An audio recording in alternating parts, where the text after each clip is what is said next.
Audiolibro El cultivo de lo ético. Audio 1 de 12. Preámbulo. Para que exista un Estado o nación sometido por la corrupción, por lo violento, por el miedo, por la impunidad y al borde de la tiranía, es necesaria una sociedad que ha perdido los más elementales valores éticos y humanos. Para que exista un Estado o nación gobernado por lo ético y decente, es necesaria una sociedad ética y decente. Cuentan que en el siglo IX vivió un matemático amante de la sabiduría llamado Al-Khwarizmi, a quien le hicieron la siguiente pregunta: ¿cuál es el valor de un ser humano? Muy sencillo, respondió. Si una persona tiene ética, vale 1. Si además es inteligente, agrégale un 0 y queda valiendo 10. Si también es rico, agrégale otro 0 y queda valiendo 100. Si además es de bello aspecto, agrégale otro 0 y queda valiendo 1000. Aquí abro un pequeño paréntesis para agregar por mi cuenta lo siguiente. Si además tiene un don especial que lo hace triunfar y sobresalir en lo artístico, en lo político, en lo religioso, en lo deportivo, en lo científico, en lo empresarial, etcétera, etcétera, hay que agregarle otro 0 y queda valiendo 10.000. Cierro paréntesis y concluye Al-Khwarizmi. Pero si pierde el 1, que corresponde a la ética, perderá todo su valor, pues solamente le quedarán los ceros. En conclusión, dice Al-Khwarizmi, sin principios éticos, lo único que quedan son delincuentes, corruptos y personas sin reales valores. Amable lectora, amable lector, permítame plantearle las siguientes preguntas. En su pensar, en su sentir y en su obrar, ¿ha considerado que hacer lo ético y lo decente es un buen negocio? Si la respuesta es sí, surge la siguiente pregunta. ¿Su proyecto de vida fue construido o se está construyendo o va a ser construido bajo los más puros y nobles principios éticos y humanos? Si la respuesta es sí, surge otra pregunta. ¿Qué tan profundo ha explorado y qué tan profundo es su conocimiento de lo ético y lo decente? Le planteo las anteriores preguntas, pues en mi juventud, cuando me interesé en conocer y estudiar sobre ética, me encontré con una enseñanza talmente compleja, gaseosa y ambigua, que me dejaron en el limbo, sin herramientas y sin material para hacer un trabajo en lo ético. Definir qué es lo ético y lo decente. Definir qué es lo bueno y qué es lo malo. Definir qué es lo falso y qué es lo verdadero. Definir qué es lo justo y qué es lo injusto ha resultado ser una tarea muy difícil y compleja, y por lo mismo mucho más difícil y complejo ha resultado ser el cultivo de lo ético y lo decente, de lo bueno, de lo verdadero, de lo justo. De mi larga lista de preguntas y por qué, planteo las siguientes. ¿Por qué será que a pesar de todos los sistemas filosóficos, a pesar de todos los sistemas religiosos, a pesar de todos los sistemas educativos, culturales, artísticos, a pesar de los avances científicos, a pesar del conocimiento desarrollado en antropología, ética, sociología, teología, psicología, etcétera, etcétera, ¿por qué será que en muchos lugares del planeta hay personas, familias, pueblos, ciudades, naciones, en donde se cultiva lo corrupto, lo violento, lo autodestructivo? ¿Por qué será? Y esto lo planteo en sentido autocrítico. ¿Por qué será que en nuestro país, en donde la inmensa mayoría son personas buenas, personas de bien, ¿por qué será que ocupamos tan deshonroso lugar en el escenario mundial gracias a las cifras que producimos en violencia y corrupción? Lo opuesto a lo corrupto es lo ético, y me preguntaba, ¿por qué será que en una realidad como la nuestra, en las campañas políticas y en los programas de gobierno, no aparece el tema de lo ético? Lo que sí se expresa es la apasionada y feroz condena contra lo corrupto y los corruptos de uno y otro bando, pero jamás se propone estudiar y conocer sobre lo ético y lo decente, pues se da por descontado que de manera natural e instintiva el ser humano sabe qué es lo ético. ¿Por qué será que hablar de ética no despierta interés ni emoción, ni pasión como otros tantos temas? ¿Por qué será que esto ocurre? Para explorar en su nivel más básico, más elemental, el proceso para cultivar lo ético y lo decente, para cultivar la no violencia, expongo la definición que encontré de ética por un camino inexplorado. Esta dice: lo ético es el cultivo íntimo, personal, de todo aquello que enriquece y potencia la vida, la libertad y la buena salud, bajo la premisa que no es posible imponer por ley o por decreto, y mucho menos por la fuerza, lo éticamente constructivo. Es decir, que gracias a la ley del libre albedrío, al individuo le asiste el supremo derecho de cultivar o no cultivar aquello que enriquece y potencia la vida, la libertad y la buena salud. Transitando por este camino inexplorado, he podido ver y comprobar que gracias a nuestro desconocimiento de lo ético, el ignorar aquello que enriquece y potencia la vida, la libertad y la buena salud, hacemos uso de nuestro libre albedrío para autodestruirnos.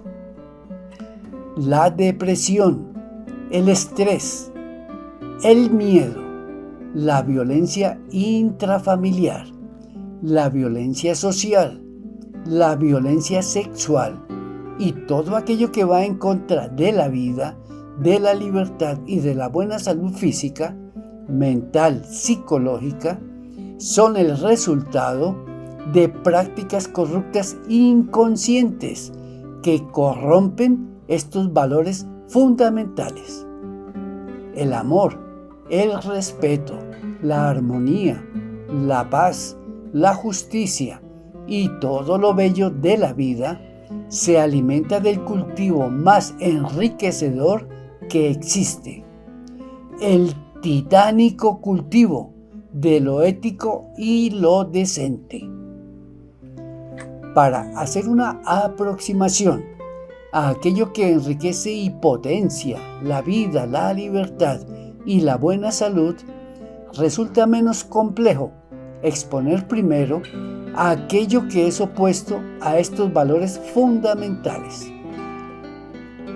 Para realizar este ejercicio, he querido recurrir y valerme como ejemplo de un vecino y amigo que prácticamente es como mi hermano, en quien he podido ver que en su pensar, en su sentir, en su obrar, se manifiesta eso que podemos definir con la palabra odio.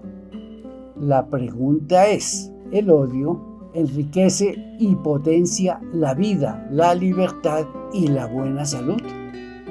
Pues actualmente, para la inmensa mayoría que milita en el muy poderoso relativismo cultural, considera que el odio podría enriquecer y potenciar la vida, la libertad y la buena salud.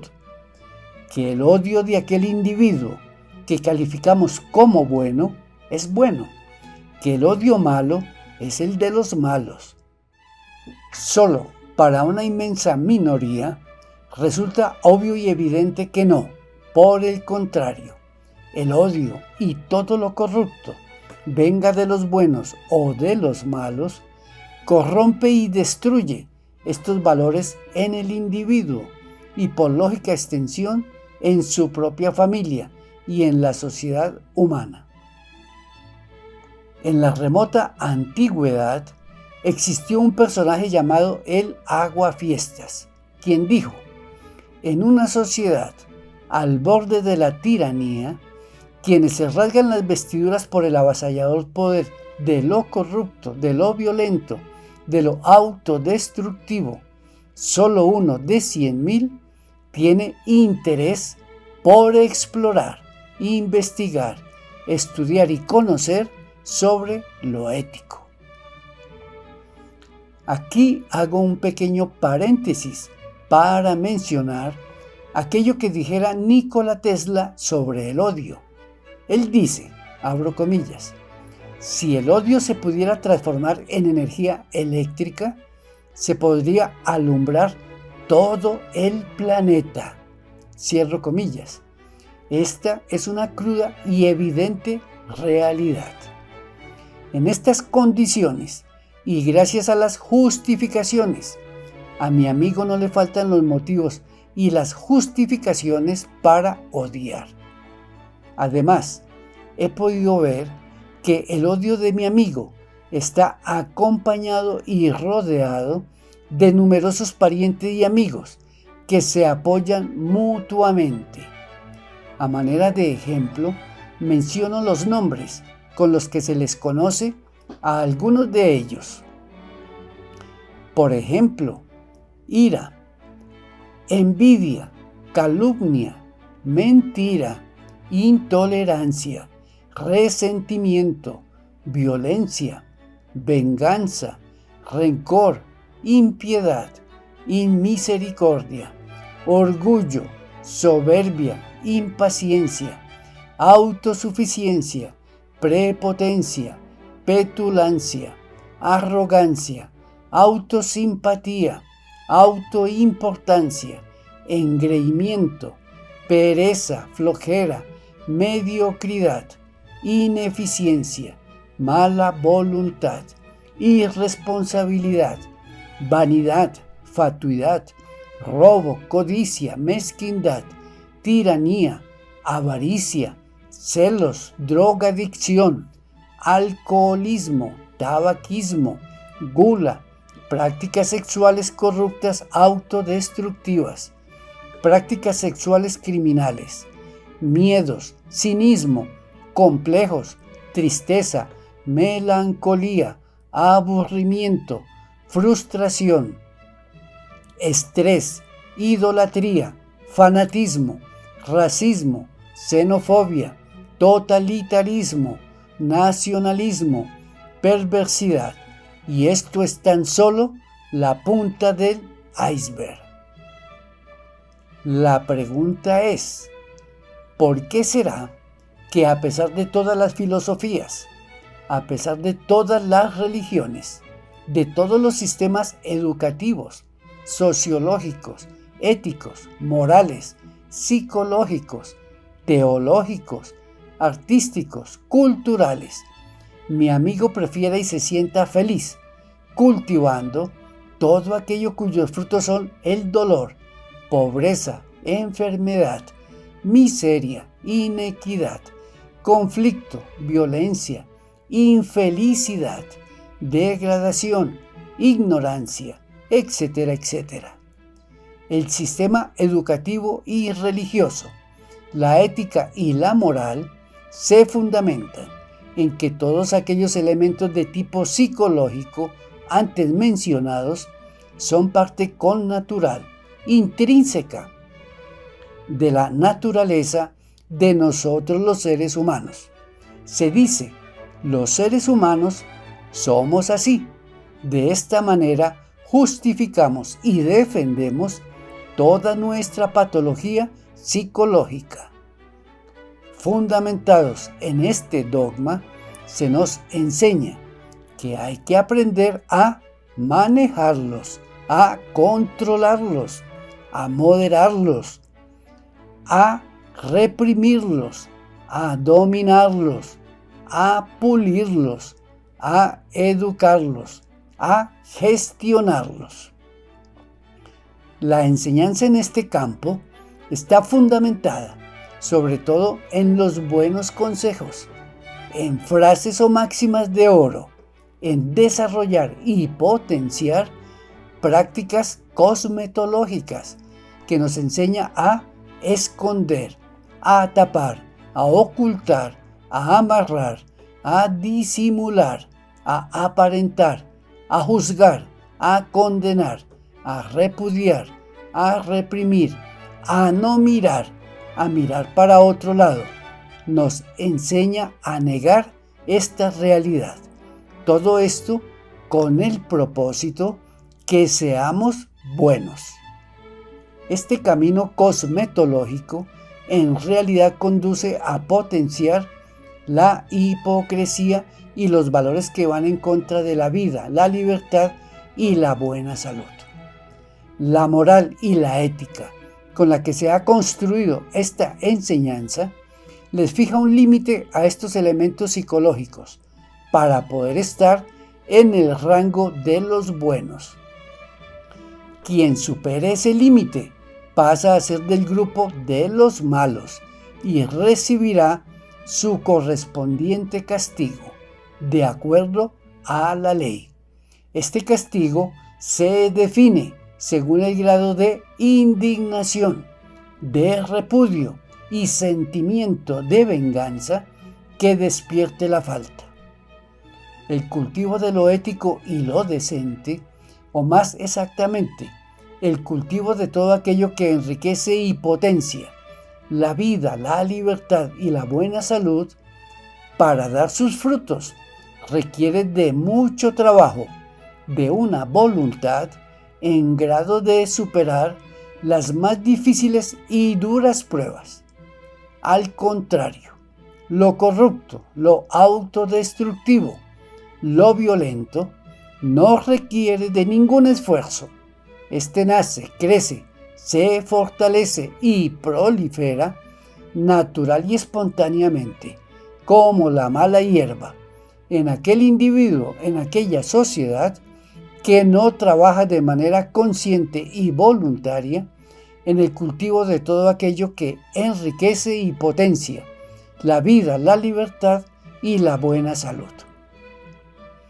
En la ética moderna hay especializaciones en diferentes campos. Hay ética empresarial, ética política, ética médica, ética personal, ética social, ética profesional, ética para niños, ética para el ámbito privado o familiar, ética para lo público. Es decir, hay una ética para cuando nos ven y otra para cuando no nos ven, etcétera, etcétera. La información sobre ética que encontré es la misma para el empresario como para el empleado, para el analfabeto como para el ilustrado, para el rico como para el pobre, para el político como para el ciudadano, para la vida pública como para la privada, para el niño como para el anciano. El odio, la ira, la codicia, la avaricia, la envidia, la pereza, la intolerancia, los miedos, la ignorancia, la vanidad, lo corrupto, la drogadicción, el alcoholismo, la soberbia, el orgullo, la estupidez, las prácticas sexuales corruptas autodestructivas, las prácticas sexuales criminales, la violencia, etcétera, etcétera, etcétera, por bien que se eduquen, por bien que se manejen, que se controlen, que se gestionen, que se repriman, no enriquecen ni potencian la vida, la libertad y la buena salud. Por el contrario, se refinan, se sofistican, se fortalecen, se hacen más dañinos, más perversos, más autodestructivos. Parafraseando a Juan Jacobo Rousseau, diré que cuando se nace en la esclavitud de la ignorancia, uno se pone al servicio de la esclavitud y de la ignorancia. Cuando se nace en la esclavitud de la ignorancia, uno lo pierde todo, hasta el anhelo de liberarse de ellas.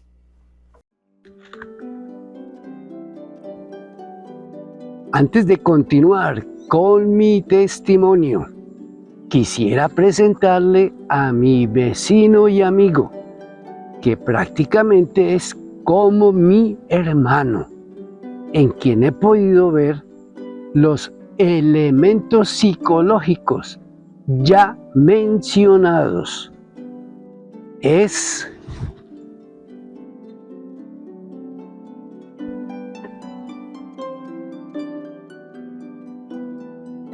él. Hola, un cordial saludo. Mi nombre es José Ignacio Chávez Castañeda y mi tema es la exploración, investigación y estudio de lo ético.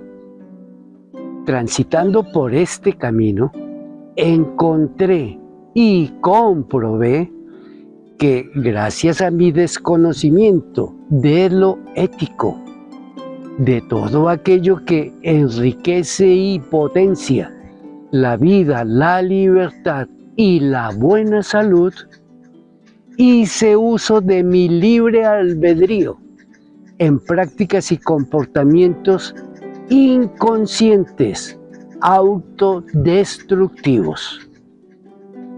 Este tema resulta ser tan serio que le iría muy bien una muy buena dosis de buen humor. Desafortunadamente, no cuento con este importante y muy necesario ingrediente.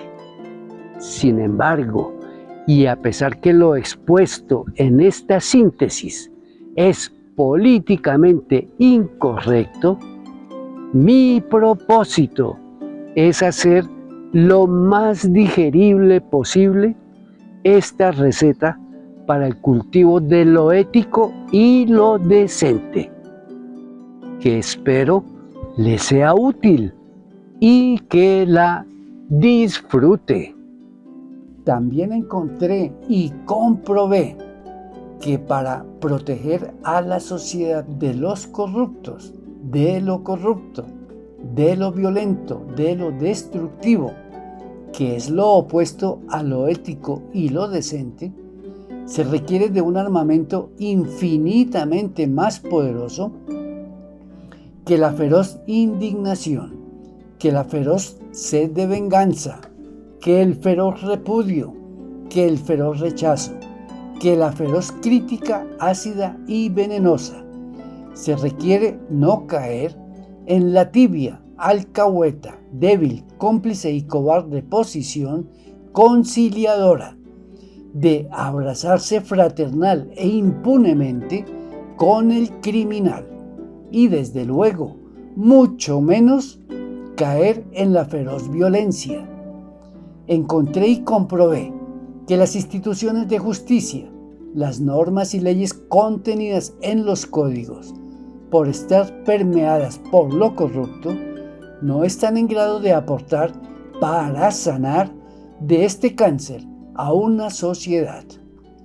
Encontré y comprobé que el cultivo de valores éticos y humanos es una excelente herramienta para erradicar del individuo y por lógica extensión de la sociedad que voluntariamente así lo quiera, todo aquello que es corrupto, violento, destructivo, autodestructivo.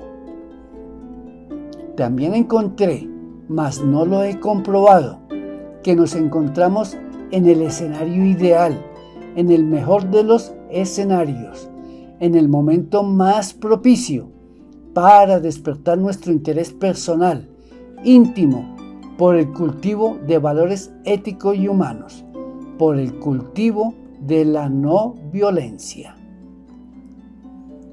La ignorancia. Hay un dicho popular que dice: la ignorancia es atrevida.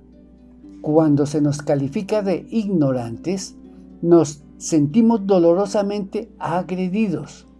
Cuando se nos califica de estudiados, de intelectuales, eruditos, pensadores, ilustres, cultos, es un gran halago, es un gran honor que nos hace sentir muy orgullosos.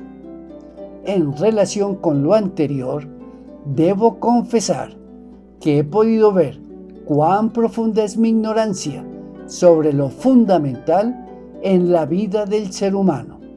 Es decir, descubrí que nací en la esclavitud de la ignorancia. Por lo tanto, he estado al servicio de la esclavitud y de la ignorancia. Sin embargo, y gracias a que también he podido ver que si mi voluntad es la de libertarme de mi propia ignorancia, de mi propia esclavitud, existe y ha existido desde siempre, desde el primer instante, el camino y la información para lograrlo. Y esto constituye un hecho muy importante en mi búsqueda. También he podido ver que la ignorancia en sí misma, es decir, el ser ignorante, no es tan grave. Lo realmente trágico es ignorar que se ignora, pues es esta la condición que propicia las circunstancias para crear y poner sobre el escenario de la existencia el drama, la comedia y la tragedia humana.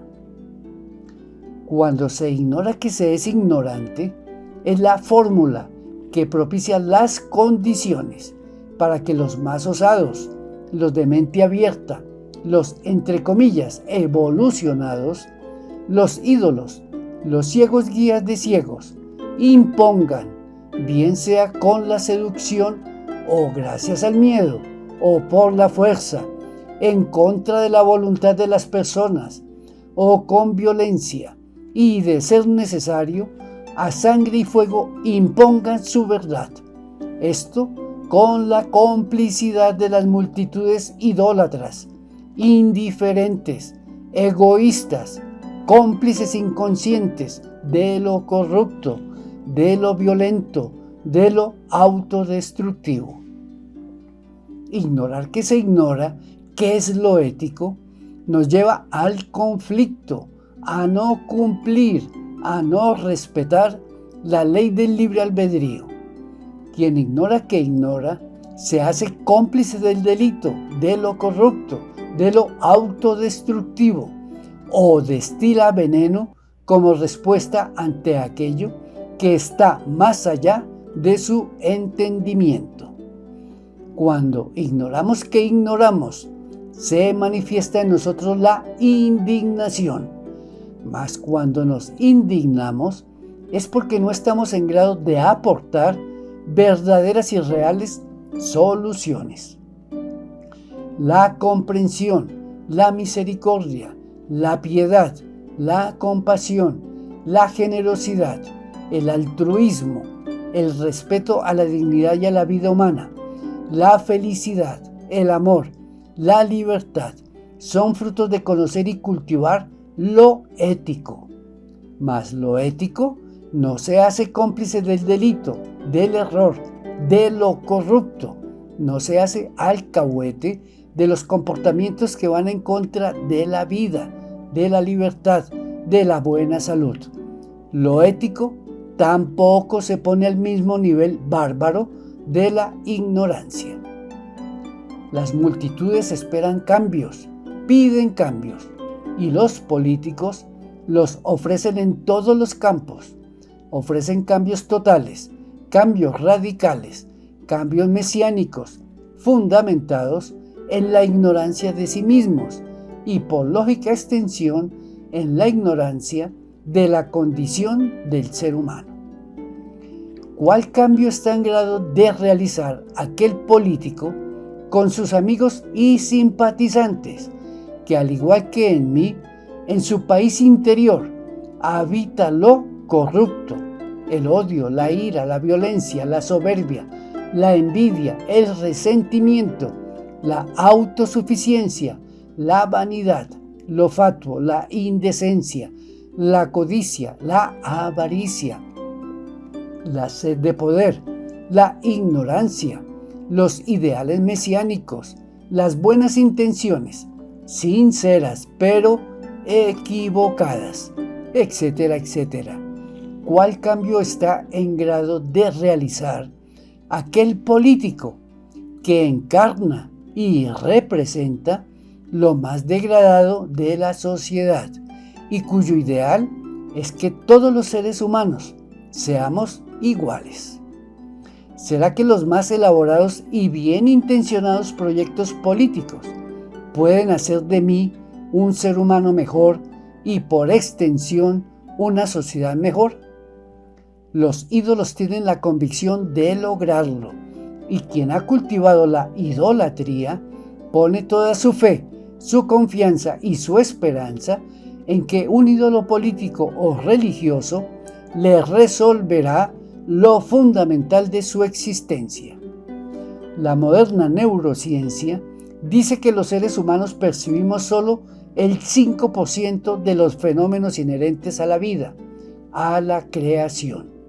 La información que encontré nos dice que en el mejor de los casos, del potencial de conocimiento que los seres humanos tenemos a nuestra disposición, en el mejor de los casos, utilizamos tan solo un 3%.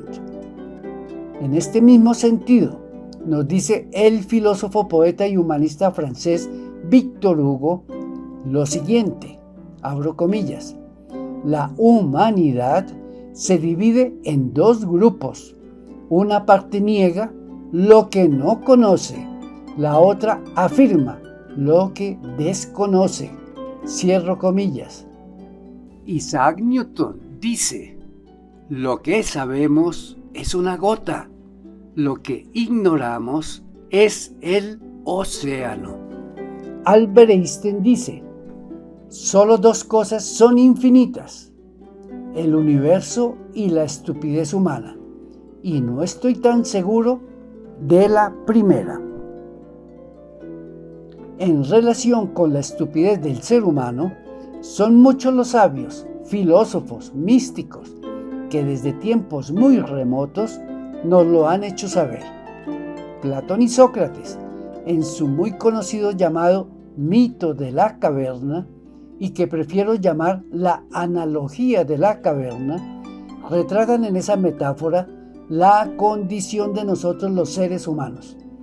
Ellos dicen que el ser humano es semejante a aquellos prisioneros condenados a cadena perpetua, encadenados y recluidos en una caverna oscura.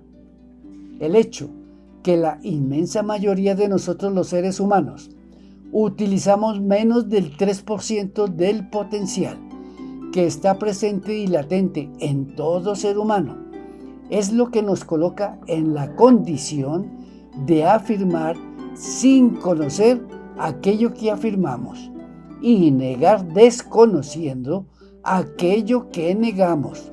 Esto es lo que nos coloca en la condición semejante a la metáfora de la caverna.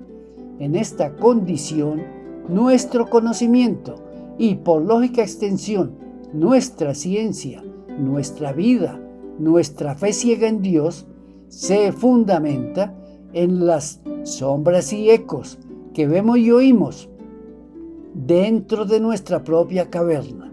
Es decir, nuestra vida se fundamenta en lo falso, en la mentira. La pregunta es, en esta condición, ¿el ser humano estará en grado de saber qué es lo ético y lo decente? ¿Qué es lo bueno y qué es lo malo? ¿Qué es lo justo y qué es lo injusto? ¿Qué es lo falso y qué es lo verdadero? Recuerdo que siendo prácticamente un adolescente y llevado por mi curiosidad, asistí a un espectáculo de hipnotismo. El hipnotista solicitó que unos voluntarios subiéramos al escenario. Subimos unas 15 personas. Nos hizo una prueba y solo 3 no resultamos aptos para ser hipnotizados. De los diferentes números que realizó, se me grabó aquel en el que le entrega a cada uno de los voluntarios una cebolla cabezona, ordenándoles comérselas, diciéndoles que era una manzana, una dulce y deliciosa manzana. Los voluntarios se comían la cebolla y lo que expresaban en su rostro era el gusto de comer una dulce y deliciosa manzana. Cuando los sacó del trance hipnótico, descubrieron lo que realmente estaban comiendo. Aquí hago un pequeño paréntesis para confesar que gracias a mi estado hipnótico, el haberme informado sobre lo que dice la neurociencia, de informarme que utilizo menos del 3% del potencial de conocimiento que está presente y latente en mí, como en todo ser humano, de informarme de aquello que dijera Víctor Hugo, Einstein, Newton, Platón, etcétera, etcétera, nada de lo anterior generó en mí un sacudón o shock que me hiciera comprender esa cruda y dura realidad en mí. Solo hasta mucho tiempo después, y gracias al estudio de la información que tuve la fortuna de encontrar por un camino inexplorado, es que comencé a ver esa realidad en mí. Encontré y comprobé que romper la burbuja, romper el cascarón para salirnos de la ignorancia y de la estupidez, se requiere de algo que es más potente que la dinamita, más potente que la bomba atómica. Gracias a que el 97% de nuestro conocimiento proviene de la ignorancia, esto nos coloca en estado hipnótico. Así, por ejemplo, las conferencias, las cátedras, los cursos, los seminarios, las charlas de superación personal, cuando nos motivan a salir adelante, a ser exitosos, triunfadores, a lograr lo que nos proponemos, son una motivación que gracias a nuestro estado hipnótico aviva esas poderosas energías que mueven la creación humana y que son la codicia, la avaricia, la vanidad, la envidia, el odio, el miedo, los ideales materialistas, el sueño americano o el sueño chino, entre otros muchos. Cuando nuestro proyecto de vida está inconscientemente fundamentado en estos valores, cada logro, cada vez que se nos cumplen nuestros deseos autodestructivos, le damos gracias a Dios. Cuando un individuo manifiesta su orgullo de ser un demócrata, lo hace desde ese estado hipnótico colectivo. Para aclarar este punto, le invito a conocer de qué manera Platón y Sócrates en la República definen al hombre democrático. Cuando ignoramos que ignoramos y decimos amarnos a sí mismos, lo que en realidad amamos de sí mismos es eso, nuestra propia codicia, nuestra propia avaricia, nuestra propia vanidad, nuestra propia fatuidad, nuestra propia envidia, nuestros propios miedos, nuestra propia estupidez, nuestros propios ideales materialistas, nuestra propia ignorancia, nuestra propia soberbia, nuestra propia prepotencia, nuestros propios sentimientos autodestructivos, nuestros propios vicios y adicciones, nuestra propia corrupción, sobre todo en el campo de la sexualidad, y en fin, toda esa innumerable creación proveniente de ese 97%, de la cual nos sentimos muy orgullosos. La dualidad. La dualidad es el eje sobre el cual gira el movimiento en la mecánica creadora. Luz, tinieblas, frío, calor, evolución, involución, masculino, femenino, día, noche, sonido, silencio, agua, fuego, vida, muerte, etcétera, etcétera. En el reino mineral, vegetal y animal no existe conflicto con esta ley. En estos reinos, las normas y leyes que hacen posible la armonía creadora fluyen libres, sin ataduras. La ley de la dualidad se convierte en conflicto solo en el ser humano, donde, por ejemplo, gracias a nuestra subjetividad, la evolución y la involución se convierte en bueno o malo, y con estos dos términos se alimenta el fuego destructor de la eterna, absurda, dolorosa, inevitable, pero necesaria guerra entre buenos y malos, entre amigos y enemigos, entre víctimas y victimarios, entre justos e injustos, entre explotados y explotadores, entre opresores y oprimidos, entre invasores e invadidos, entre espiritualistas y materialistas, entre fieles e infieles, entre capitalismos, comunismos y socialismos, entre izquierdas, derechas y centros. Eso que calificamos como espiritualidad y materialismo es la interpretación dual que surge de ese 97% correspondiente a la ignorancia.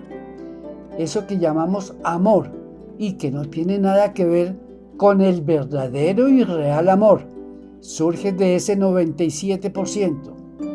La fuente de donde sale eso que conocemos como odio surge de ese 97%. El interés, el gusto y la pasión para hablar de corrupción, de lo corrupto, del corrupto, nuestra fascinación por las obras literarias, cinematográficas, noticiosas, relacionadas con este tema, surge de ese 97%. El desgano, la apatía, el desinterés para explorar, investigar, estudiar y conocer sobre lo ético y lo decente, surge de ese 97%. La verdadera y real fraternidad, compasión, piedad, misericordia, generosidad, altruismo, justicia, libertad, no se manifiesta en aquel individuo llamado o calificado como bueno. Estos valores se manifiestan en aquel ser humano que ha comprendido en profundidad eso que es la ley de la dualidad, en aquel que se ha libertado de la tiranía moralista bueno, malo.